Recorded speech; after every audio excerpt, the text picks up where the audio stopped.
제가 지금 영적인 성숙이라는 큰 주제를 가지고 하나님의 말씀을 대하고 있습니다. 그 두 번째 시간이죠.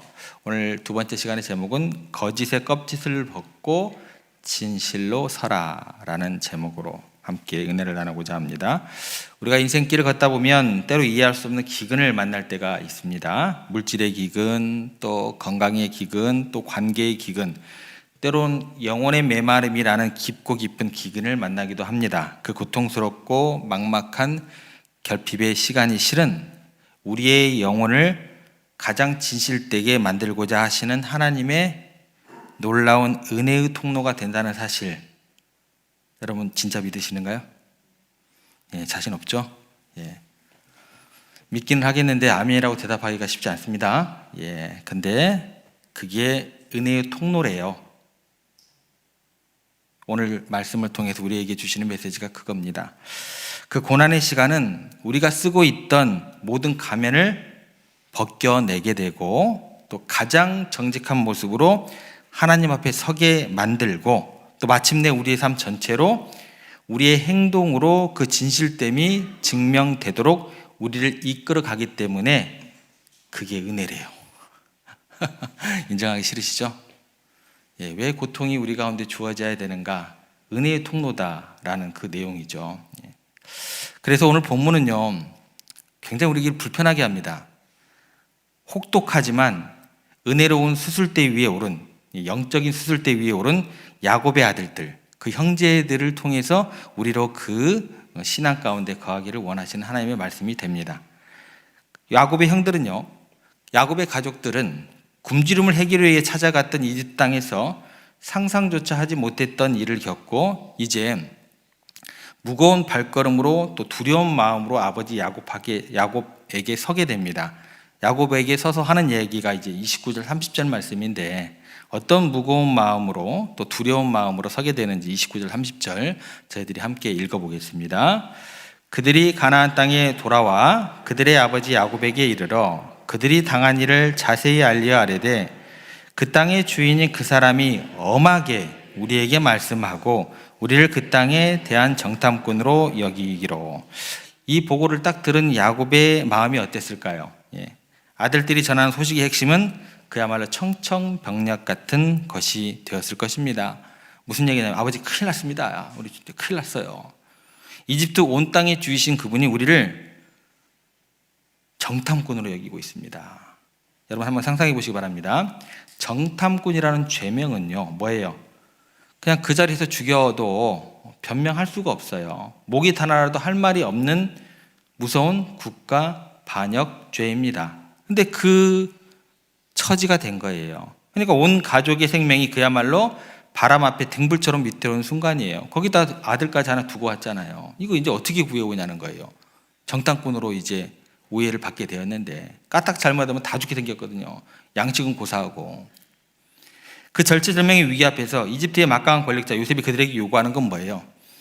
확실함을 증명해. 그럼 내가 믿어줄게. 너희 진실됨을 증명해 보이라는 거예요. 세상이 교회에 얘기하는 게 뭔 줄 아세요? 사랑의 하나님임을 너희가 증거해봐. 너희가 진실됨을 우리 가운데 나타내봐. 갑자기 심각해지시죠? 예. 이게 지금 요셉의 형들의 이야기가 아니에요. 예.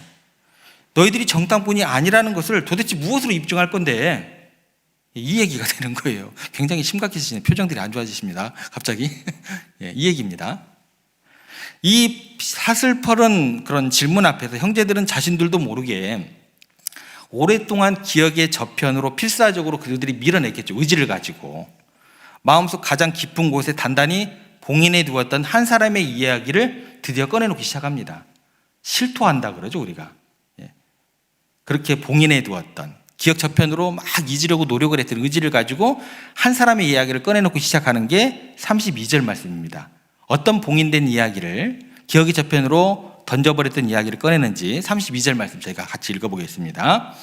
우리는 한 아버지의 아들 12형제로서 하나는 없어지고 막내는 오늘 우리 아버지와 함께 가나안 땅에 있나이다 하였더니, 이 고백의 말씀을 잘 집중해서 들으셔야 돼요. 무슨 얘기냐면 벼랑 끝에 몰리니까 벼랑 끝에 안 몰렸으면 이 얘기 했을까요? 안 했을까요?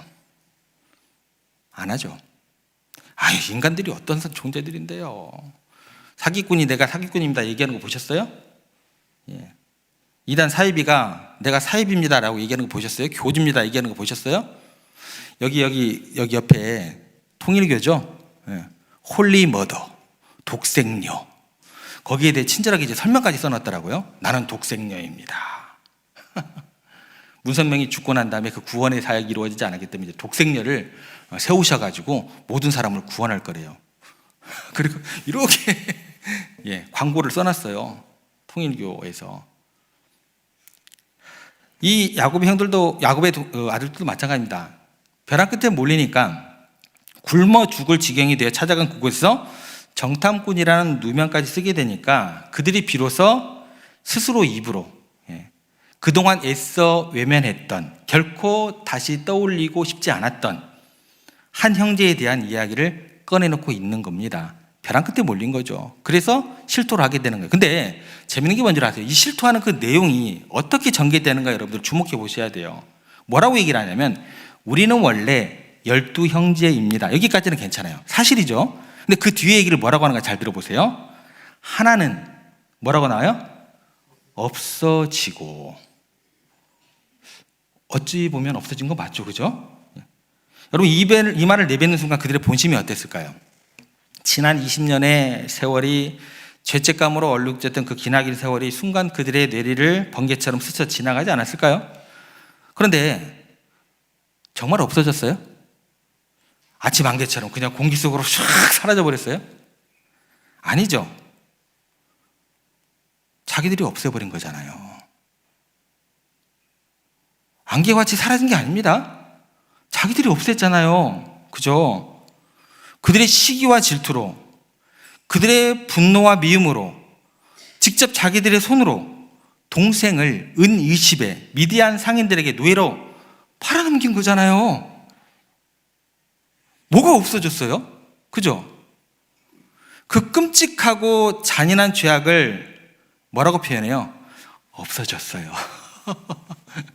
교묘하죠. 없어졌다라는 그 교묘한 단어 뒤에 아직도 숨기고 있어요. 이 말을 하는 순간 그들의 양심이 찔리긴 했겠죠. 오랜 세월 굳게 닫았던 죄책감의 그 상자가 덜컥하고 열리는 소리를 그들은 분명히 들었을 겁니다. 이거 안 열릴 수도 있었는데 아깝다야. 완벽하게 완전 범죄를 할 수 있었는데 그 이야기를 하고 싶지 않았지만 어떻게 살아야겠습니까? 자신들의 짐승을 입증하기 위해서 이제는 말하지 않을 수 없게 몰린 거예요. 그래서 가구에 감추어졌던 꽁꽁 덮어두었던 그 어두운 비밀을 이제 스스로 끄집어내는 상황으로 이르게 되었다라는 겁니다. 그러면 생각해 보세요. 그 앞에 누가 있어요? 애굽의 총리 대신 요셉이 있었어요. 요셉이 그 얘기를 딱 듣고 어떤 생각을 할 것 같으세요? 여러분 생각에는 아마 가슴에 비수가 날아와서 팍 꽂혔겠죠, 그죠? 총리 대신 요셉의 눈에 피눈물이 맺힐 겁니다. 뭐? 없어져? 니들이 그렇게 말할 수 있어? 아직도 사기치고 있네, 이것들이. 거짓말하고 있네. 니들이 나를 팔아 넘겨놓고 주기로 해놓고 뭐 없어졌다고? 그런데 여기서 끝나지 않습니다, 이야기가. 그 뒤에 이제 반전이 등장하게 되죠. 그 뒤에 무슨 얘기가 나오냐면 요셉의 가슴이 철렁 내려앉을 만한 이야기를 합니다. 막내는 누구와 함께 있습니까? 아버지와 함께 있습니다. 그 순간 요셉이 떨렸겠죠. 내 동생이 살아있다고? 내 유일한 피부치 베냐민이 살아있다고? 나를 그렇게 미워했던 당신들이 내 동생을 가만두었을 리가 없는데. 예. 여러분, 물이 엎질러지는 건 쉬워요. 교회가요, 세상의 신뢰를 잊고 엎질러지는 건 굉장히 쉽습니다. 무너진 탑 다시 세우려면요 피눈물이 납니다. 한두 명의 영적인 그 교회 리더들이 엎질러 놓으면요 그거 다시 세우려면요, 피눈물 흘려야 돼요. 우리가 증명해야 되는 거예요. 증명해야 되는 것. 그러면 요셉 입장에는 뭐예요? 베냐민이 살아있다고 이야기를 하는데 어떻게 생각이 들까요? 가만둘 리가 없는데 혹시 이것도 거짓말 아닐까? 예. 그 동생이 살아있기를 간절히 바라면서도 동시에 그 말이 너무나 듣고 싶었던 이야기는 맞는데 요셉의 입장에서는 그게 신뢰가 안 가는 거죠. 그래서 그들에게 어떤 얘기를 던지냐면 마지막 시험을 던집니다. 그게 33절, 34절이에요. 뭐라고 시험 문제를 주는지 한번 보시기 바랍니다. 요셉의 오가 이렇습니다. 그 땅의 주인이 그 사람이 우리에게 이르되 내가 이같이 하여 너희가 확실한 자들인지 내가 알아줄게. 알리니 너희 형제 중에 하나를 내게 두고 양식을 가지고 가서 너희 집안의 굶주림을 먼저 구하되 너희 막내 아우를 내게로 데려와봐. 데려오라. 그러면 내가 너희들 믿어줄게. 정탐꾼이 아니고 너희들이 말이 진실된 사람이라는 걸 확실한 사람들을 내가 알아줄게. 내가 알고 너희 형제를 너희에게 돌려줄게. 이렇게 이야기하고 있다는 거예요. 그러니까 이게 여러분들 그냥 한 사람의 한 사건에 대한 이야기로 들으시면 안 돼요. 우리를 향하신 하나님의 음성으로 들으셔야 돼요. 이 시대를 향한, 교회를 향한 하나님의 음성으로 들을 수 있어야 돼요. 너희의 진실을 말로만 하지 말고 너희들 삶으로 증명해 봐. 너희 삶이 진짜 예배가 되도록 한번 해봐. 세상 사람들의 이야기가 아니라는 거예요. 누구의 음성이 돼야 돼요? 하나님의 음성이 돼야 된다는 거예요. 가장 아끼는 것 내어놓는 희생을 통해서라도 너희들의 진실됨을 나에게 한번 증명을 해봐. 요셉이 지금 형들에게 요구하는 거잖아요. 그러면 어떻게 돼요? 이제 선택의 여지가 없는 거예요. 어떤 희생을 치르더라도 그들의 진실됨을 말로 써요? 아니요. 행동으로 입증해야 돼요. 우리 이 시대 가운데 교회에 요구되는 건 뭐예요? 입으로 하나님께서 땅끝까지 이르러 증인이 되라 하셨습니다. 사랑하라고 하셨습니다. 입으로? 아니다니까요. 그 진실됨을 행동으로 입증해야만 살 수 있는 지경에 이른 게 누구예요? 요셉의 형들이에요. 이것 입증하지 못하면 뭐예요? 못 데리고 오면 다 죽는 거예요. 이것 입증하지 못하면요, 교회 다 문 닫아야 돼요. 촛대 다 옮겨져야 돼요. 그죠? 못 데려오면 양식 얻으러 왔다가 감옥에 갇혀 죽을 판이에요. 그들은 어떤 고난과 희생을 치르고서라도 그들의 진실됨을 입증해야만 살 수 있는 그 지경에 몰리게 된 겁니다. 이게 뭐예요? 기근이 주는 아픔이고 동시에 하나님께서 예비하신 놀라운 은혜가 되는 거예요. 교회 문 닫을 수는 없잖아요. 하나님의 말씀이 우리 때에서 끊어질 수는 없는 거잖아요. 우리가 지금 그 길을 서슴없이 걸어가고 있다는 거예요. 그럼 하나님께서는 어떻게 돼요? 기근 보내셔야죠. 그죠? 그래서 은혜가 된다는 거예요. 기근만 없었다면 어떻게 될 텐데, 모든 거 다 덮어놓고 잘 살 수 있었을 텐데, 너무나 아깝죠, 형들 입장에서는. 옛날에 자기들이 없애던 동생 이야기를 굳이 꺼낼 이유도 없었을 텐데, 그저 위선적인 가면을 쓴 채 형제 중 하나가 어쩌다 보니 없어졌다고 말하면서 그렇게 평생을 살아갈 수 있었을 텐데. 그렇죠? 그러나 하나님은 그들을 그렇게 내버려 두지 않으셨습니다. 왜 그런 줄 아세요? 믿음의 조상으로 거룩한 이스라엘 민족으로 세우시기 위해서 하나님이 쓰시는 민족이 되게 하시려고 어떻게 해요? 그들이 무엇보다도 진실한 사람이 되기를 원하셨다라는 거예요. 만약에요, 여러분들이 우리가 막 이 땅의 교회들이 막 이 땅의 목사들이 아무렇게나 막 하고 지내는데 하나님께서 진짜 포기하시면 그건 더 큰 뭐가 되는 거예요? 문제가 되는 거예요. 근데 우리를 어떻게 해요? 구별하시고 다시 새롭게 하시고 거룩하게 만들어서 하나님의 뜻을 이루어가는 사람으로 다시 만들어 가셔야 되거든요. 포기하지 않으셨거든요. 그래서 우리를 어떻게 해요? 하나님의 진실한 사람으로 만들어 가야겠거든요. 그래서 뭐예요? 흔들고, 야, 일어나. 아프지? 그 아픔을 통해서 좀 깨닫기를 원한다. 예, 그런 거죠. 사랑하는 여러분, 하나님의 최종 목표는 그래서 우리의 성공이 아닙니다. 우리의 편안함도 아니에요. 만약 그것이 목적이었다면 하나님께서 왜 기근을 보내셔요? 계속 뭐만 주면 돼요? 풍년만. 네. 하나님의 목표는 우리의 성공이 아니라 우리의 거룩함입니다. 우리들의 진실됨이라는 거예요. 혹시 여러분 가운데 혹시 고난이 있으십니까? 하나님께서 왜 내게 이런 고난을 허락하십니까? 왜 제게 이런 실패와 아픔을 주십니까? 왜 내 삶에 이런 비극이 찾아오게 하십니까? 1차적으로 그런 의문을 가질 수밖에 없어요. 그런데 그렇게 원망의 자리에서 주저앉아 있기보다 하나님께서 지금 내 영혼을 더욱더 맑게 하시고 더 진실하게 빚어가시고 거룩하게 만들어 가시고 영적인 성숙을 이루어 가시는 그런 놀라운 은혜가 있으면 우리가 믿음으로 보고 그 믿음의 고백을 할 수 있다고 한다면 그 성적인 성숙에 대한 그런 모습으로 우리 가운데 어느 날 나타나게 될 줄 믿으시기를 바랍니다. 우리는 그런데 죄를 기억하기 싫어요. 그저 덮어두고만 싶어 합니다. 그러나 거짓과 위선 속에서는 결코 참된 평안과 행복을 누릴 수가 없습니다.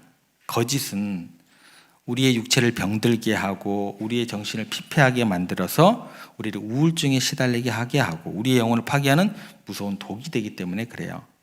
거짓의 아비인 마귀의 종로로 사는 동안 우리는 결코 자유로울 수가 없다라는 거예요. 그런데 하나님께서는 우리를 자유롭게 살아가기를 원하신다라는 거예요. 영적으로, 정신적으로, 육체적으로 건강하게 살아가기를 원하신다라는 거예요. 그래서 때로는 기근과 고난을 통해서라도 우리가 모든 거짓의 껍질을 벗고 참된 사람, 진실한 하나님의 자녀가 되기를 원하시는 겁니다. 그러므로 여러분, 혹여 마음 아픈 고난을 당하실 때 그 고난 때문에 억울하시겠지만 그 억울함의 자리에만 있지 마시고 누구 때문에 이런 어려움을 겪는다고 원망만 하지 마시고 오히려 그 시간에 우리가 이렇게 한번 고백해 줬으면 좋겠습니다. 이 고난을 통해서 하나님께서 나를 더 진실되게 만드시기를 원하는구나. 내 영혼을 더 맑게 빚어 가시는구나. 이런 깨닫는 믿음이 우리 가운데 있었으면 좋겠습니다. 여러분, 이 거짓이라는 것은 그래서 아주 작은 것이다 할지라도 치명적인 상처를 남기고 온 사회에 엄청난 비극을 불러올 수 있음을 우리가 기억해야 됩니다. 역사가 그것을 증명을 하거든요. 나치의 선전부장이었으며 히틀러의 두뇌 역할을 했던 너무나 유명한 사람이 있죠. 그 사람 이름이 뭐예요? 괴벨스입니다. 그가 남긴 말 중에 이런 끔찍한 내용이 있어요. 99개의 거짓과 1개의 진실을 섞으면 100%의 거짓보다 더 큰 효과를 낸다. 거짓말은 처음에는 부정하지만 되풀이하면 결국 믿게 된다. 이 무서운 심리전으로 그는 한 민족을 거대한 죄악과 광기 속으로 끌고 갔어요. 그 결과 인류 역사에 얼마나 끔찍한 비극을 남겼는지 우리는 잘 알고 있습니다. 작은 거짓 하나가 한 영혼과 한 민족을 파멸로 이끌 수 있음을 우리가 기억해야 됩니다. 그런데 요즘에 문제가 뭔 줄 아세요? 양비론이에요. 양비론. 진리되는 말씀이 있는데 어떻게 양비론이 나올 수 있냐는 거예요. 기준선이 명확한데 길이요 진리요 생명 되신 말씀이 있는데 여러분, 교회의 리더들 가운데 어떤 잘못을 했어요. 그런데 그 잘못에 대해서 자기가 하나님 앞에서 진실되게 거짓의 껍질을 깨고 나오지도 않는데 그 사람들이 앞에서 설교하면서 사랑해야 됩니다 라고 이야기를 하면 이게 가능한 얘기일까요? 사랑 못하는 우리의 부족함도 하나님 앞에서 누가 되는 건 맞습니다. 둘 다 잘못하고 있는 거예요. 제가 노예를 보더라도 총회를 보더라도 제가 이해를 할 수가 없어요. 똑같이 비난받아야 될 어떤 그런 모습은 아닌 거잖아요. 그죠?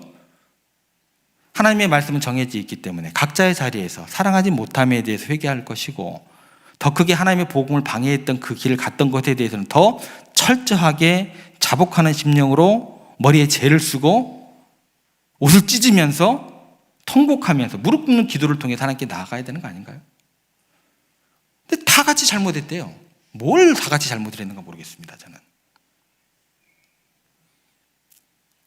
어찌됐건 하나님께서 우리의 죄를 그냥 넘어가지 않으신다라는 거예요. 작은 거짓 하나, 부족한 모습 하나, 역사적으로 한 나라와 한 민족, 세계를 얼마나 아픔 가운데 밀어넣는가 우리가 보고 배우고 있잖아요.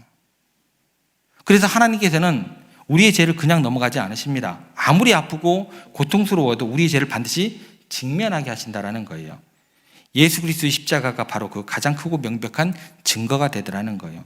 주님께서 인간의 죄를 적당히 타협하지 않으셨죠. 적당히 타협하면 뭐 좀 박자? 뭐 이 정도겠죠. 창조 좀 찌르자? 좀 견뎌라? 아니죠. 다 쏟고 죽기까지 십자가에서. 주님은 인간의 죄를 적당히 덮지 않으시고 그 죄의 무게가 얼마나 무겁고 참혹한지 독생자를 죽이심으로 십자가 위에서 온몸으로 보여주셨잖아요. 그 죄의 무거움, 독생자를 죽일 만큼 그 무게가, 그 고통이 얼마나 큰지, 그 고통을 통해서 원하시는 건 뭐예요? 우리가 진실된 회개에 이르기를 원하셨다라는 거예요. 여러분, 기근이라는 고통을 통해서 진실됨이라는 놀라운 은혜의 문으로 들어갔던 믿음의 조상들이 있습니다. 오늘 우리에게 어떤 고난과 시련이 있다 할지라도 그 속에서 원망하고 좌절한 마음에서 그치는 것이 아니라 오히려 우리의 영혼을 정결하게 하시는 하나님의 깊고 세밀한 손길을 발견하는 우리가 되었으면 좋겠습니다. 모든 거짓의 껍질을 벗어버리고 악한 마귀가 부끄러워할 만큼 진실된 영으로 주님 앞에서는 은혜가 우리 가운데 가득하게 되기를 주님의 이름으로 간절히 부탁을 드립니다. 쉽지 않을 거예요. 예. 하나님께서 우리들에게 하시는 말씀이 뭐냐면 너희들 다시 내가 재림하는 날까지 되게 평안이 가득할 거야. 모든 사람들이 예수 믿는 사람들을 막 칭찬하고 응원해 줄 거야. 그렇게 말씀하고 가시지 않으셨습니다. 거짓 선지자들이 더욱더 일어나게 될 것이고 참되게 나를 믿고 따르는 제자된 너희들은 더욱더 그 세상 가운데 어려움을 겪게 될 거야. 그러나 진리에 굳게 서서 더욱더 빛과 또 소금이 되어서 나아가는 너희들의 삶을 통해서 더욱더 하나님의 영광이 이 땅 가운데 이루어질 것이고 최의 승리를 이루신 그 주님께서 재림하시는 날 더 크고 더 영광스러운 멸류관으로 우리에게 허락하신다라고 약속해 주셨다는 것. 그 약속 믿으면서 오늘 하루 비록 힘들고 어렵지만 이번 한 주 삶의 자리에서 어렵고 힘든 길을 가시겠지만 그래도 성령 하나님께서 여러분들과 함께 하심을 통해서 최후 승리를 얻는 그날까지 믿음의 길을 꿋꿋이 가시면서 그렇게 세상 가운데 우리 주님의 사랑과 또 우리 주님의 그 영광스러운 승리를 증거하시는 여러분들의 삶이 되기를 간절히 부탁을 드립니다.